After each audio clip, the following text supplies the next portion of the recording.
सरहाड़ी में तेज़ रफ़्तार मोटरसाइकिल ऐं उठ गाॾी जे ज़ोरदार टक्कर में हिकु ॼणो फ़ौत ऐं हिकु ॼणो ज़ख़्मी थी पियो।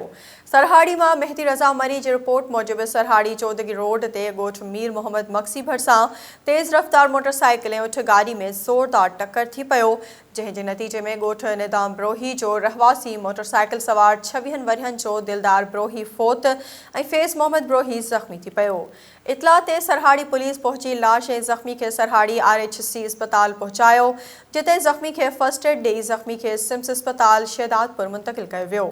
राब्ते करण ते फ़ौती नौजवान ज़ख़्मी जे वारसन इमाम अली ब्रोही ऐं दिलीजान ब्रोही ॿुधायो त ॿेई नौजवान फजर महल मज़दूरी सांगी सरहाड़ी अची रहिया हुआ त रस्ते में ही वाक़ियो पेश आयो आहे। सरहाड़ी पुलिस जो चवणु आहे त वाक़िए बाबति असांखे इतला मिलियो, जिते हिकु ॼणो थॾे ते फ़ौत थी चुको हो ऐं ॿियो ज़ख़्मी हो, जिन खे अस्पताल पहुचायो आहे, जॾहिं त उठ गाॾी सवार उठ गाॾी समेत मौक़े तां फ़रार थी वियो आहे।